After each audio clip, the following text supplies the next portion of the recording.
And now for our feature presentation. Ladies and gentlemen, may I have your attention, please?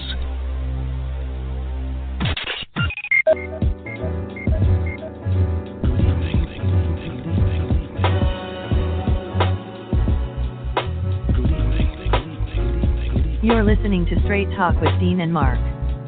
Call in to join the conversation at 646-668-8393. Welcome to Straight Talk with Dean and Mark. It's the six-man Dean Geronimo in the studio with Mark Lee, and we welcome you to yet another exciting episode of our show.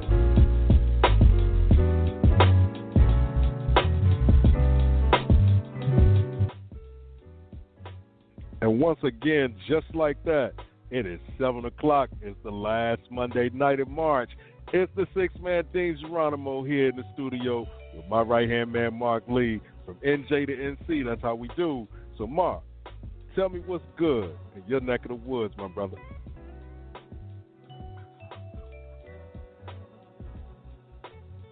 There's no doubt about that. It's always got something jumping and going on. So we had some real serious things happening. Matter of fact, we had Women at Work on Saturday, which was a celebration of Women's History Month. So we had everything from dancers, Nicole Oxendine and her group, Empower was there. There was some poetry from African drumming. There were just all kinds of amazing performances. I put some of those on my Instagram account, at least one of them, and I'm going to try to get some on the other ones as well. And then on that evening, my good friend Renee Nixon, she's been doing this play called Worried, and she's done a new version of it called Worried 2.0. So, you know, it's just exploring all kinds of different scenarios and monologues where people can be worried about things. So, you know, there might be a situation with a cheating spouse. So that was one of the worries. There might be some situations with kids that might be getting in trouble with the law. So that was one of the worries. And some of the worries you weren't expecting. Like there was one worried situation where the person thought they were engaged to one gender and found out they were engaged to another because the person in the middle of the dialogue was like, you know, I used to be so-and-so. So they had all fallen in love and everything, and then they found out that they had fallen in love with somebody that used to be that was a whole different kind of worry. But definitely some folks were out there chuckling and cracking up on some of the different scenarios.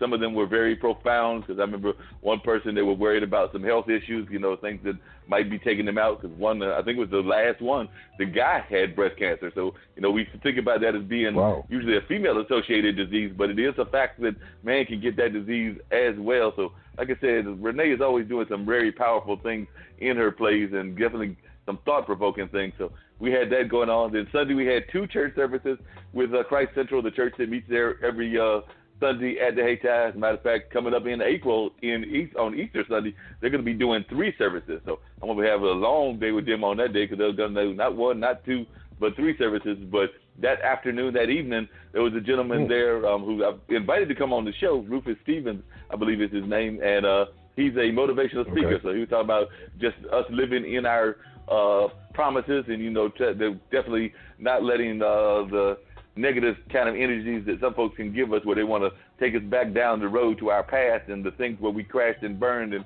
want to take us, as he called it, back to the crash site. And he's like, no, you don't need to have them take you back to the crash site. You acknowledge that crash happened. You acknowledge that you made a mistake, but you move on and live up to your promise and your purpose. Because he was even talking about how I want to say he might be in his 60s or 70s, and he has been doing different things. I think he went on a run, like I'm talking about like them serious runs, like he's marathon or a half marathon or something like that, and his brother has gone his brother has gone bicycling through multiple states, not one state but multiple states. So like I said, they were, and I want to say maybe somebody that was related to them in their 80s had gone rollerblading for the first time or roller skating. So, you know, they were definitely doing things outside of the norm, but trying to live life to the fullest. And speaking of living life to the fullest, I got to mention one other thing before we get into some of the other colors of the conversation. I'm expecting some of our guests to be calling us and everything. But Miss McLaughlin, who is a icon here in the Durham area, I saw on her son's Facebook post, and this is January, I believe it's this year, so it's probably, if it hasn't happened already, it's coming up, but she's getting ready to come up on 103. And what I cannot remember is if that is already happened or if that's going to be happening later on in the year. I need to look up for Mr. McLaughlin, who's a jazz musician and a musician that I know from the area. He's also done R&B and other kinds of sounds. I need to look it up and find out if it was either March or if it's coming up. They were definitely making celebrations of the fact that 103 was either here or on the way. So, you know, somebody can make it into the century mark, they should definitely be commended. So we're talking somebody that has made it all the way to 103. And the last time I saw Miss McLaughlin, which was not that long ago, it might have been a month or two ago, she was still able to talk as much trash as you wanted to hear from anybody, and she would definitely put you in your place and definitely remembered a lot of things. I'm not saying that she might not have lost some memories and had some other issues that happened with aging, but best I can tell, she might be here for another 50 to 100 years, because I don't see any signs from what I've seen of slowing down. She just seems like a force of nature, as they say. So she should definitely be commended for this long life that she's lived, and she's done some amazing things. She's been an entrepreneur. She's raised kids. Like I said, her son is a musician and also a pharmacist. She's got a daughter that is a professor at Bennett College. You know, that college that was in trouble and things of that nature. And then she's got another daughter that has done some very positive things in the work world as well. So, you know, she's not just her own legacy, but she is creating a legacy for others also. And, you know, another thing that we should talk about is Best of Enemies. You know, that movie is getting ready to hit the national scene. They showed a preview of it at the Carolina Theater, where I serve on the board, and that was well attended. And actually, Taraji Henson was there. I did not make it, but friends of mine in the political circle, like Jillian Johnson and some just in social circles of mine, they did make it, said that they had a great time. Some even got pictures with Miss Henson. And, you know, this is about a lady who was passed on, Miss Ann Atwater, and she became friends over some common cause with Mr. Ellis, who was a Klansman. So even though these were some people coming from two different, differently parts of society, they did find some common ground. So it was just great seeing that the commercial world and the movie world is honoring her as well. So that's just amazing seeing that this going on. They did film it, you know, to have a little slight beef with them. She is a Durham icon. We have movie people in Durham. They could have filmed it in Durham, but, you know, for whatever reasons, probably because the producer and some of the other people live in Atlanta, they opted to film it in Atlanta. So, you know, if I had my druthers, we would have had it filmed in the state where she was known at, and even in the city that she was known at. But, you know, I don't make those decisions. That's up to those producers. So I can't argue with their choices, because they decided they wanted to do something that's different than I wanted to do, because I would have brought, you know, some celebration here to the city itself. But who am I to argue with what they got to say? You know what? I mean, to be honest, man, her story is getting out. So that is what counts. Most important thing, even if they filmed it in the middle of a wheat field, bruh. I mean, to have our stories start to be told, and things that, you know, have kind of like disappeared to a certain extent, because all the time were silenced to a certain degree.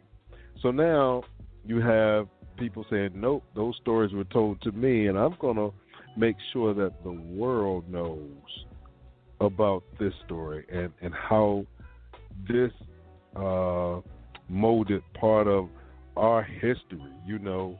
So I'm glad it's coming out. It'll be out actually next Friday, the 6th of April. So, you know, make sure you go out and support that. Also, if you have not seen the movie Us, the Jordan Peele movie, make sure you go and check that out. It topped Captain Marvel this past weekend for, you know, in box office sales. So he's doing his thing as well, man. You know, he first came on the scene with the Get Out joint, and now he has this one. It's a unique movie. If you don't pay attention to the whole thing, you're going to miss some important parts. But make sure that, you know, for those who have not had the chance to go and support it, make sure you support it, because that's another, it's one of us, you know. It's one definitely. And we've got to support our own. And by the way, I did look it up. William McLaughlin. It was yesterday that he posted it. So they had coffee at St. Titus Church, which is a church locally, and there's a big sign here that says 102. So apparently she just recently turned 102. So what William McLaughlin said, Mom is on her way to being 103 years old. Wow.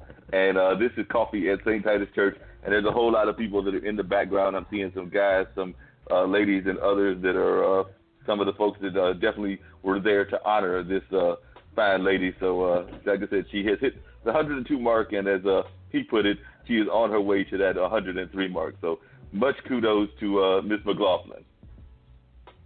You know what? Yes. Respect to her. God willing, I would live to be close to that. You know, if I got to see 102, man, I would seriously be happy.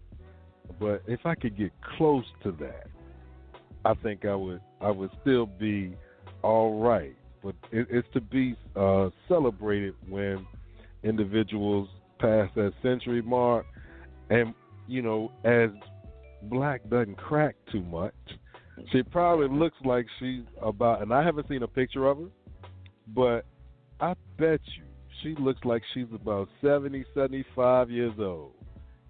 You are very correct, and I will be posting a picture of her on our page and everything. But when you look at this picture, you're gonna be like, "There's no way this woman is 103 or about 102 on her way to being 103." I mean, yes, she does have the white hair, but you know, she's dressed in a stylish little outfit and everything. And there's no, like I said, you're gonna be sitting there going like, "That's not possible. She cannot be 102." When you see this picture of this woman that is definitely, like I said, part of the institutions here as well. So it's going to be really interesting. I can't wait to hear what your reaction is when you see that picture, because I know you're probably going to be right. You're going to be like, "Mark, she's got to be 70. She cannot be as old as you were telling me that she and even her son are saying that she is." You're just not going to believe it. By the way, I got a question for you, because I've done this as well, and I heard I heard somebody talk about it earlier. It was actually on a sports anchor that mentioned it and everything, and I was just amazed by it. So we're getting ready to just change the topic real quickly. But, you know, I've gotten some stuff in the mail by accident, and usually I try to find it in Massachusetts, not that far from you. A gentleman was arrested last week because he was got a flat screen TV that was not his. They sent it to his house by mistake, so I actually think it's on the other people. But it says 35-year-old Nick Memo described what happened at his Freetown, Massachusetts home Monday night when he was arrested for larceny and misleading a police officer. They found an 86-inch flat-screen TV mounted to the living room wall. They surrounded the house and knocked on the door with flashlights coming through all the windows. They told me to come outside, then handcuffed me. He said he admits it was delivered to his home by mistake, myself in jeopardy. I said, "Do I need to hire an attorney?" They said I wasn't under investigation. They were just asking questions. I answered a lot of questions with "I don't know," just so I didn't jeopardize myself. He said he bought and paid for this 74-inch flat screen on Amazon. When a third-party shipping company delivered it, they also gave him a larger model TV by mistake. When asked if he ever thought they made a mistake and whether they should return it, I did, and I looked into all the laws, and I said, you know, it's a scratch ticket. Sometimes you win, sometimes you lose. So I heard one of our athletes talking about this and whether this was something that he should get in trouble for and things of that nature. So I want to know what Dean says about this, and also whether you accidentally got something, whether it was something like a lamp, because that's what I got like about a month ago, and I did find out that it belonged to another apartment down in this complex, and I got it to the right people. But I was just wondering, have you ever gotten something mistakenly shipped to you, and did you hold on to it for a minute? You know what? I've had some shipped to me, and you can read on the label, it's not for you. I made that phone call, Jack. I don't even know what was in the box, man. I'm like, listen, y'all dropped the package off at my house. I'm going to put it right back outside. Y'all come pick it up, take it to where it needs to go. You know, and they were like, okay. I was waiting for them to say, can you drop it off? I was about to say no. You know, but so those are the things that, you know, some people will say, you know what, I would keep it. Well, look at what happened to this dude. Man, you going to get locked up for keeping this shit? Nah. You can take that stuff right on back. I'll be good. I'm good with, you know, not having what I wasn't supposed to get anyway. So you're perfectly fine with that. You're not trying to get something else that you know did not belong to you. Speaking of folks getting stuff that probably did belong to them, what do you think about this whole situation?